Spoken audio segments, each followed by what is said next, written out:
Mallard Creek Elementary School in the University City neighborhood of Charlotte, North Carolina is comprised of 866 students, which breaks down to 53% African American, 20% white, 15% Asian, 6% Indian American, 5% multiracial, and 1% Native Hawaiian or other Pacific Islander.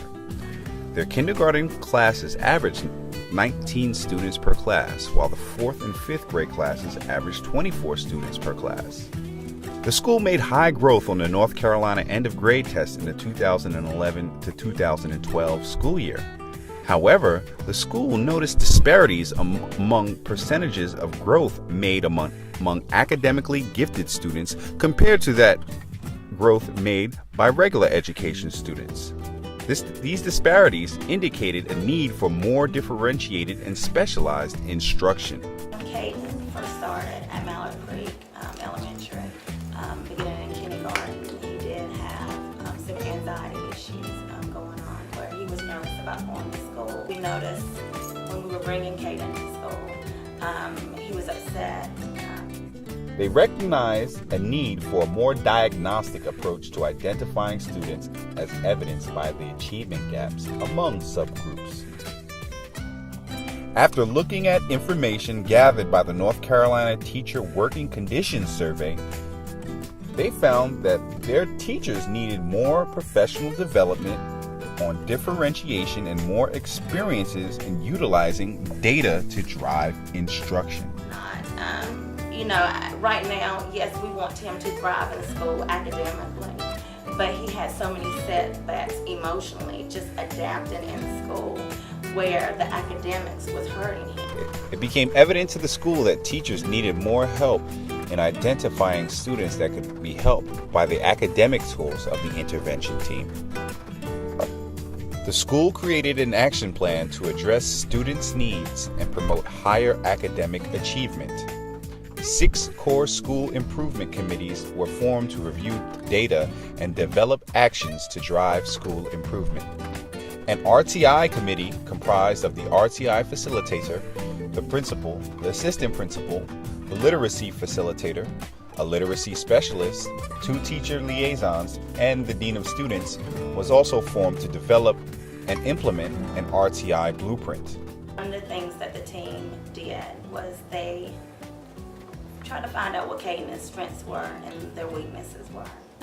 They took those things that they found about Caden and came up with a plan. These committees were tasked with the main goal of increasing the number of students being served by the intervention team by 50% and to increase the number of students correctly identified for EC testing by 50%. So it felt like sometimes if the plan didn't work, we had a meeting to adjust it. Either if it was all of us meeting at one time or if it was phone calls that were being made. We were meeting by email, phone, or as a team to change. Mallard Creek's RTI process is highly dependent on parent and community involvement to create a system of care.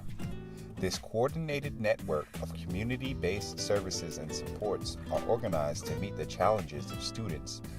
When we did have an issue, if there was a problem or something that we just didn't feel like was working, we got together as a meeting to say, okay, hey, this is not working, let's try this. And that made a huge difference. By focusing on all 3 tiers of the RTI process, the school has gotten the RTI program on track by empowering its community with the proper tools to implement RTI with fidelity.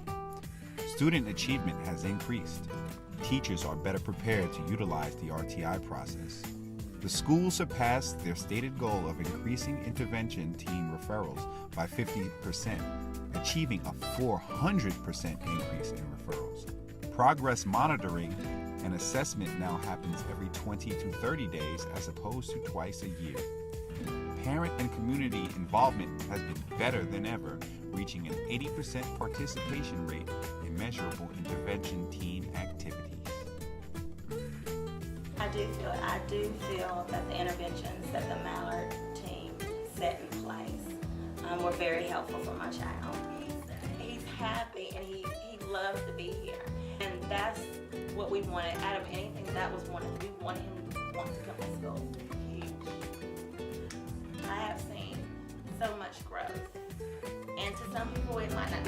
nothing at all to them. But to me and my husband, it's huge. For him to even just be in the classroom all day and come home excited and saying, Mommy, look what I did today. And that was something that he didn't do starting in kindergarten up until now. And I'm excited because, the last season that we had, we're putting more ideas. And those ideas are working. He came home excited and was like, Mom, I can do it by myself. And I don't get this one person beside me. And I can do it by myself. And he's so proud of me. And he has so much fun. My baby didn't